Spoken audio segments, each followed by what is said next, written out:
Saking pentingnya berbuat baik kepada kerabat, saking pentingnya bersilaturahim dengan kerabat, sampai-sampai Nabi mengatakan rahim itu tergantung di arasnya Allah.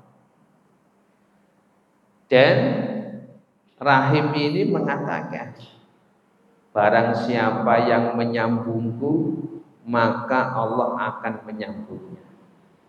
Barang siapa yang memutuskanku, maka Allah akan memutuskannya.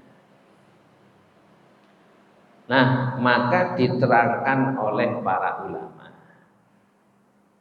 rahim ini adalah sesuatu yang maknawi. Sesuatu maknawi artinya sesuatu yang tidak terlihat. Itu bergantung di atas arasnya Allah. Maka dikatakan qadhi Iyad, beliau mengatakan ini adalah tamsil, perumpamaan. Perumpamaan yang menunjukkan bahwasanya sangat pentingnya silaturahim dengan kerabat. Sampai-sampai Nabi menyampaikan rahim ini bergantung dengan aras. Artinya dekat dengan siapa? Allah. Ya, artinya dekat dengan Allah dan meminta kepada Allah Subhanahu wa taala. Meminta apa? Meminta kepada Allah supaya orang yang menyambung silaturahim, orang yang berbuat baik kepada kerabat, maka Allah akan memberikan rahmat dan kebaikan untuknya. Dan barang siapa yang memutuskan tali silaturahim, maka Allah akan memutuskan rahmat dan kebaikan untuknya. Jadi menurut qadhi Iyad ini, maknanya ini adalah sebuah tamsil, sebuah perumpamaan, karena sangat pentingnya apa? Tali silaturahim ini. Atau dimaknai, ini masih penjelasan qadhi Iyad, atau dimaknai yang mengatakan ini adalah siapa? Malaikat. Jadi malaikat ini berdoa kepada Allah, ya Allah, siapa yang menyambung tali silaturahim, maka berilah rahmatnya. Maka berilah rahmat kepadanya, ya Allah. Barang siapa yang memutuskan tali silaturahim, maka putuskanlah, ya Allah, rahmatmu darinya. Nah, ini artinya yang berdoa itu adalah malaikat. Ini keterangan daripada hadis. Nah, ini keterangan dari qadhi Iyad. Nah, maka dengan keterangan yang semacam ini menunjukkan bahwasanya hak kerabat itu adalah kita berusaha untuk berbuat baik kepadanya. Kita berusaha untuk tidak menyakiti. Kita berusaha untuk senantiasa menyambung kekerabatan. Nah, maka secara bahasa rahim ini berasal dari kata rahmah. Rohima yarhamu rahmatan. Nah, ini dalam bahasa. Nah, artinya rahmah ini adalah salah satu dari sifat Allah. Dan nama Allah adalah Ar-Rahim, Ar-Rahman. Saking pentingnya silaturahim ini, Ar-Rahim sendiri secara bahasa diambil dari sifat dan namanya Allah. Maka Allah Subhanahu wa taala menyampaikan di dalam hadis qudsi. Hadis qudsi di dalam muttafaqun alaih, riwayat Bukhari dan Muslim. Nabi Muhammad sallallahu alaihi wasallam bersabda, yaqulullahu ta'ala, Allah Ta'ala berfirman. Ini namanya hadis qudsi. Hadis ya, yang memang dari Allah tapi lafadznya dari Nabi. Nah, yaqulullahu ta'ala, Allah berfirman, ana rahman wa hadhihi rahim. Allah mengatakan, ana rahman, aku ini adalah zat yang maha pengasih. Wa hadhihi rahim, dan ini adalah rahim. Apa kata Allah? Syaqaqtu laha isman min ismi. Aku ambilkan untuk rahim salah satu nama dari nama-namaku. Jadi rahim ini termasuk ya, Allah ambil nama rahim, diambil dari nama dan sifat Allah. Makanya ibu-ibu itu mulia. Kenapa? Karena darinya itu ada rahim. Ya, makanya ibu itu sangat mulia. Karena di dalam perut ibu ada yang namanya rahim. Nah, kata Allah, syaqaqtu laha isman min ismi. Aku ambilkan untuk rahim salah satu dari namaku, yaitu apa? Ar-Rahman atau Ar-Rahim. Dan sifatnya adalah Rahman. Nah, apa kata Allah?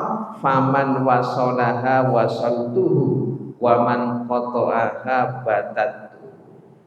Kata Allah, barang siapa yang menyambung tali silaturahim, maka aku akan menyambungnya dengan rahmatku. Barang siapa yang memutuskan tali silaturahim, maka aku akan putuskan rahmatku. Nah, ini ya, artinya hadis ini mengingatkan kita bahwasanya kerabat kita itu punya hak atas kita. Berbuat baik, tidak menyakiti, dan senantiasa menyambung. Nah, Bapak Ibu yang mudah-mudahan dimuliakan oleh Allah Subhanahu wa taala. Kita lanjutkan. Wa fi hadisin akhar, dan di dalam hadis yang lainnya, fi afrodil Bukhari, di dalam afrod Bukhari. Jadi Imam Bukhari itu punya kitab Shahihil Bukhari, punya kitab Al-Adabul Mufrad. Nah, jadi di sini hadis disebutkan riwayat Bukhari, tetapi di dalam kitab Adabul Mufrad. Ini kalau hadis demikian. Ya, ada yang dari kitab Sahih Bukhari, ada Imam Bukhari itu punya kitab Adabul Mufrad. Nah, disebutkan hadis Nabi Muhammad sallallahu alaihi wasallam. Laisal wasilu bil mukafi, walakinnal wasila idza quti'at rahimuhu waslah. Ini kata Nabi. Orang yang sempurna dalam hal tali silaturahim itu bukanlah orang yang membalas kebaikan dari kerabatnya. Akan tetapi orang yang sempurna dalam tali silaturahim adalah ketika tali silaturahim itu terputus, maka dia menyambungnya. Nah, ini kata Nabi. Maka penjelasannya demikian. Ketika ada saudara kita datang kepada kita, misalnya kemudian bawa apa, cangkingan, kan gitu. Kemudian kita ini ketika saudara datang kepada kita, kemudian bawa apa namanya oleh-oleh atau bawa cangkingan, berarti kita itu ada rasa senang. Akhirnya kita ini apa? Ingin membalas. Saya gantian. Mau apa namanya membalas kebaikannya. Kata Nabi, bukan yang seperti ini yang sempurna. Perbuatannya bagus, tapi belum dikatakan sempurna. Kenapa demikian? Ya, karena ketika dia datang kepada kita, kita datang kepadanya karena apa? Dia itu datang kepada kita. Kalau tidak datang, kira-kira untuk datang kepadanya itu kan berbeda lagi. Kata Nabi ini belum sempurna. Hanya cukup membalas kebaikan itu belum dikatakan kata sempurna. Akan tetapi yang sempurna kata Nabi, idza quti'at rahim.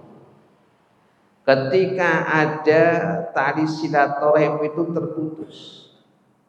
Penjelasan para ulama mengatakan ketika seseorang berbuat baik kepada kerabatnya, kerabatnya tidak pernah berbuat baik. Ketika kita berbuat baik kepada saudara kita ngasih kepada saudara kita berbuat baik kepada saudara kita ketika dalam kesusahan. Nah, saudara kita yang kita bantu, yang kita kasih, yang kita datangi, yang kita sewani, dia itu tidak pernah berbuat baik kepada kita. Nah, tapi kita terus menyambungnya, itu adalah yang sempurna. Ya Allah, ya senggane duwe sedulur ya diapiki malah gawe lelara, kira-kira pripun? Bagaimana perasaannya Pak? Nah, tapi kalau kita itu tidak berbuat baik, namanya nanti memutuskan hubungan. Justru dia yang memutuskan hubungan, tetapi kita tetap terus berbuat baik, itulah yang sempurna. Ya sudah, minimalnya kita latihan. Latihannya apa? Ketika ada saudara kita datang, kita balas dengan kebaikan. Itu dulu tingkatannya. Yang lebih sempurna lagi demikian terus. Ada saudara nyakitin kita, kemudian saudara tidak berbuat baik kepada kita, justru kita datangi, kita berikan kebaikan kepadanya, itulah yang sempurna. Ketika saudara kita memutuskan hubungan tali silaturahimnya dengan kita, terus kita datangi, ini adalah tingkatan yang sempurna. Mungkin tingkatan kita itu baru tingkatan yang tadi. Ya, saudara datang, kita gantian datang. Saudara tidak datang, ya berarti kita tidak datang. Nah, itu berarti kan mukafi itu namanya. Tapi yang sempurna, ketika saudara kita itu memutuskan tali silaturahim, kita datang. Ini kata Nabi, walakinnal wasila idza quti'at rahimuhu wasala. Yaitu ketika hubungan tali silaturahimnya terputus, justru dia datang untuk menyambungnya meskipun saudara kita itu tidak berbuat baik kepada kita. Nah, maka hadis selanjutnya Ibnu Qudamah itu menukil satu hadis dari Nabi Muhammad sallallahu alaihi wasallam. Nah, apa hadisnya? Wa fi hadisin akhara min afrodi muslimin,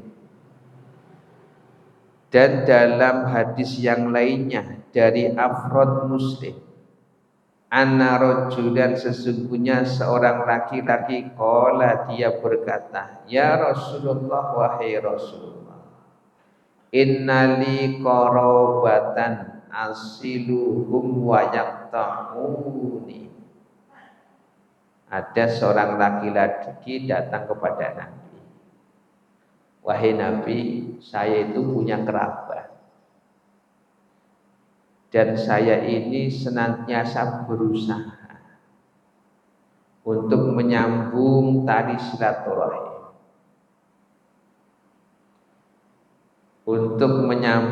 silaturahim, dan berbuat baik kepada mereka. Tapi justru mereka itu apa? Memutuskan tali silaturahim. Wa usinu ilaihim wa yusi'una ilayya.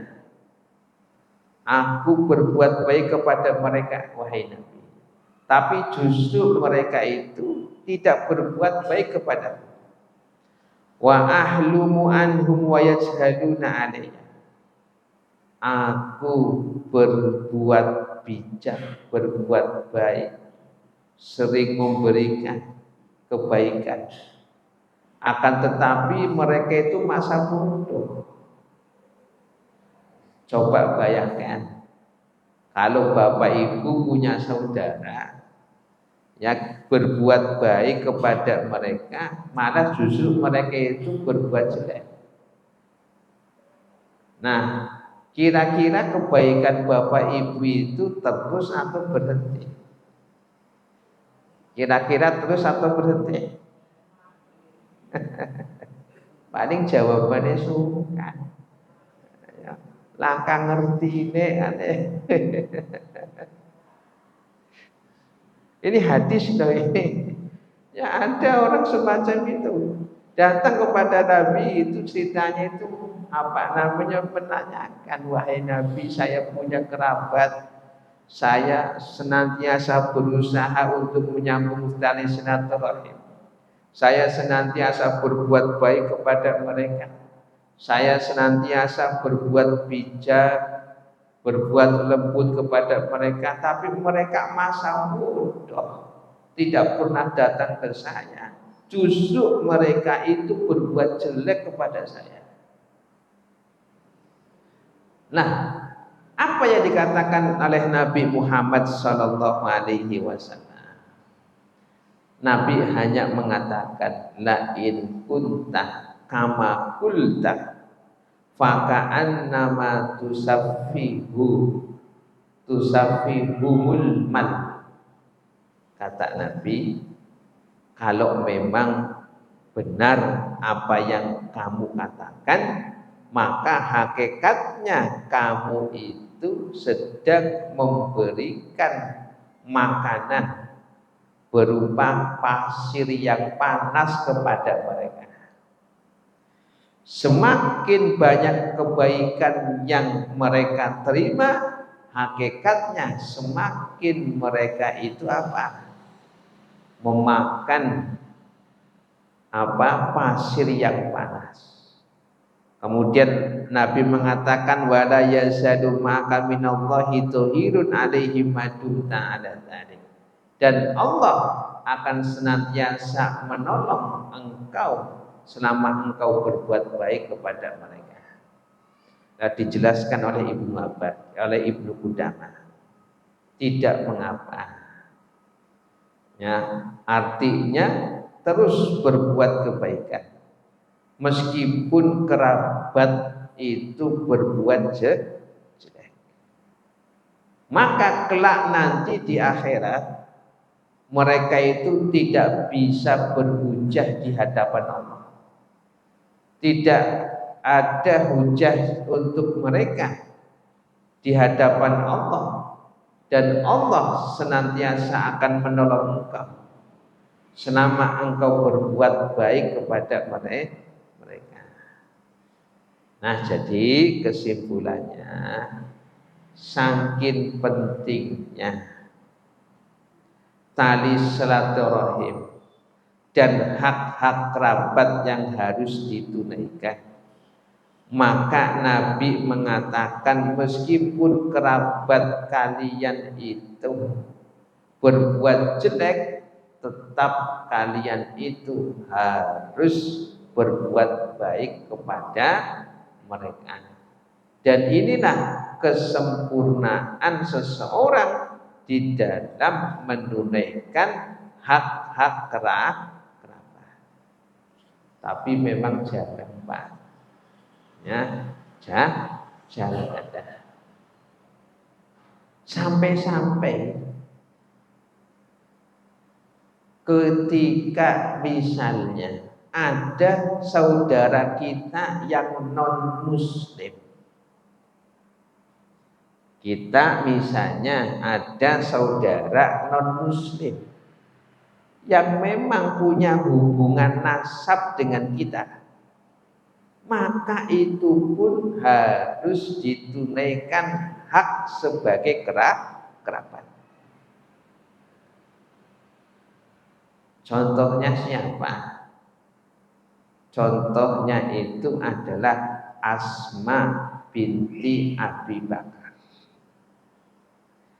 Ya, Asma binti Abi Bakar ini pernah bertanya kepada Nabi Muhammad sallallahu alaihi wasallam, "Ya Rasulullah, qadamat alayya, inna ummi qadamat alayya wa hiya musyrikatun, afa asiluha." Wahai Rasulullah, inna ummi, sesungguhnya ibuku, qadamat alayya, datang kepadaku, wahya musyrikatun, sedangkan dia itu masih musyrik. Afa asiluha, apakah aku tetap berbuat baik kepadanya? Maksudnya apakah tetap saya ini terima, kemudian saya ini berbuat baik kepadanya, menyediakan tempat duduk, menyediakan makanan, yang menyediakan tempat tidur? Apa jawabnya Nabi? Nabi cukup mengatakan na'am, ya. Hadis muttafaqun alaih. Ini contoh, sampai pun ketika ada kerabat yang non muslim, maka itu pun ada hak yang harus kita tunaikan, yaitu hakul qorobah, hak kerabat. Ya, maka dicontohkan oleh Asma binti Abi Bakar ketika dia bertanya, wahai Rasulullah, ibuku datang kepadaku, apakah saya tetap berbuat baik kepadanya, wahai Rasulullah? Dijawab oleh Rasulullah, na'am, ya, meskipun dia itu bukan seorang muslimah. Nah, maka mafhumnya adalah, apalagi kalau dia itu sebagai seorang muslim. Wong non muslim saja kalau dia kerabat itu harus berbuat baik, apalagi saudara kita yang muslim. Nah, ini juga jauh. Kadang-kadang, maaf, di dalam kehidupan nyata kita itu kadang takut didatangi oleh keluarga kita. Ya enggak? Ya. Kenapa? Karena keluarga kita itu kalau datang itu mesti minta utang. Iya. Kalau memang tidak utang ya mesti minta apa dari kita. Nah maka tetap kita temui, kalau kita bisa ngasih ya kasih, kalau tidak ucapkan maaf, tidak bisa kasih. Ya, karena haknya itu adalah bagaimana kita menerimanya sebagai bentuk silaturahim. Nah maka dicontohkan oleh Asma binti Abi Bakar. Ya, meskipun ibunya adalah seorang musyrikah non muslimah, akan tetapi tetap dia itu diperintahkan oleh Nabi untuk bisa berbuat baik kepadanya. Jangan diusir meskipun non muslim. Inilah keindahan Islam demikian. Keindahan Islam ketika ada kerabat non muslim itu tetap wajib kita hormati. Ya, wajib kita layani ketika kita bertamu kepada kita. Nah itu demikian. Maka ada sebuah nasihat yang baik dari sahabat Umar bin Khattab. Umar bin Khattab itu ketika menjadi Amirul Mukminin, beliau itu menulis surat kepada para pegawainya. Ya, kataba ila ummalihi. Ya, menulis surat kepada para pegawainya. Ya, pegawainya itu kan ada di Baghdad, ada di Basra, ya, banyak. Tulis. Apa yang ada dalam surat itu? Beliau mengatakan murul aqoriba an yatazawaru wala yatajawaru. Ini nasihat yang bagus. Murul aqoriba an yatazawaru wala yatajawaru. Artinya apa? Perintahkanlah kerabat-kerabat kalian untuk saling berkunjung, bukan sekedar berdekatan. Nah, ini kata siapa? Umar bin Khattab. Perintahkan kerabat-kerabat kalian untuk saling berkunjung, bukan hanya sekedar berdekatan.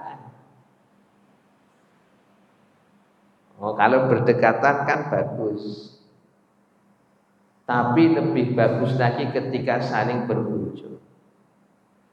Tapi yang sangat mengherankan ketika jarak kerabat yang satu dengan kerabat yang lain berdekatan, tapi tidak pernah berkunjung. Nah ini makanya betul. Ya, nasihatnya siapa? Umar bin Khattab. Perintahkan kerabat-kerabat kalian untuk saling berkunjung. Bukan sekedar apa? Ya, berdekatan toh. Ya, tetapi apa? Saling berkunjung. Nah, maka asar Umar bin Khattab ini diterangkan oleh Imam Ghazali di dalam kitab Ihya Ulumuddin. Beliau mengatakan, kenapa sahabat Umar itu memberikan nasihat yang demikian? Maka beliau itu mengatakan, karena ketika kerabat itu berdekatan tetapi tidak pernah saling berkunjung, itu akan menyebabkan rasa sakit hati di antara kerabat. Ya, sedulur gara sedulur apa mani kakang hati, umai perek-perekan, tapi tak orang tahu dolan. Nah, kira-kira bagaimana? Kira-kira ini menyebabkan wahsya apa enggak itu? Menyebabkan wahsya. Wahsya itu adalah rasa yang tidak enak pada diri kerabat. Nah, makanya ini penting. Asar daripada Umar bin Khattab. Artinya bukan hanya saling berdekatan, tapi saling mengunjungi sesama kerabat demikian. Kenapa? Kalau kerabat rumahnya berdekatan tapi tidak saling mengunjungi, ini menimbulkan perasaan yang tidak enak antara satu kerabat dengan kerabat yang lainnya dan bisa memutuskan tali silaturahmi. Nah, ini yang disebutkan oleh Umar bin Khattab. Nah, Bapak-bapak, ibu-ibu yang mudah-mudahan dimuliakan oleh Allah. Nah, berikutnya kita lanjutkan. Wa amma huququl waladi. Adapun hak-hak al-waladi anak, fa'lam maka ketahuilah annahu lamma kanat tibahu, sesungguhnya ketika tabiat tamilu ilal waladi, condong kepada anak, lam yahtaj ila ta'kidil wasiyah, maka tidak butuh kepada penguatan wasiat bihi tentang anak, illa annahu, kecuali sesungguhnya terkadang qad yaglibu, terkadang hawal walidu, seorang ayah itu cinta kepada al-waladi, kepada anak, fayat ruka, kemudian dia meninggalkan ta'limahu, untuk mengajarkannya, wa ta'dibahu, dan untuk memberikan pelajaran kesopanan.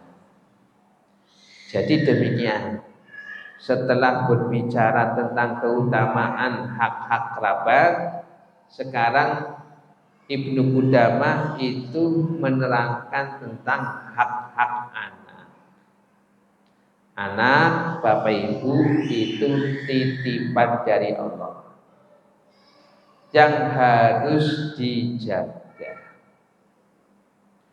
Loh, Bapak Ibu, kalau punya anak itu berarti Allah Ta'ala telah menitipkan anak kepada Bapak Ibu. Sebagaimana anak itu barang titipan, maka sebagaimana barang titipan itu harus dijaga, harus ditunaikan hak-haknya. Tetapi diingatkan di sini oleh Ibnu Qudamah, terkadang karena orang tua itu saking cintanya kepada anak, saking senangnya kepada anak, dan itu merupakan tabiat, kadang-kadang kelewatan, apa saja dituruti, sehingga apa? Orang tua itu tidak mendidik dengan benar, apa saja dituruti, pengen ini dituruti, pengen itu dituruti, sehingga apa? Tidak ada pengajaran yang baik, tidak ada taklim yang baik, tidak ada pembelajaran akhlak yang baik. Ini bahayanya demikian, Pak. Coba ya, perhatikan saja. Kalau anak dari kecil apa saja itu dikasih, tidak diajarkan dengan baik, dewasanya itu akan apa? Akan berbeda dengan anak yang dari kecil itu dididik. Ya, baik, insyaallah kita lanjutkan pada pertemuan yang akan datang. Kita akhiri, subhanakallahumma bihamdika asyhadu an la ilaha illa anta astaghfiruka wa atubu ilaik. Assalamualaikum warahmatullahi wabarakatuh.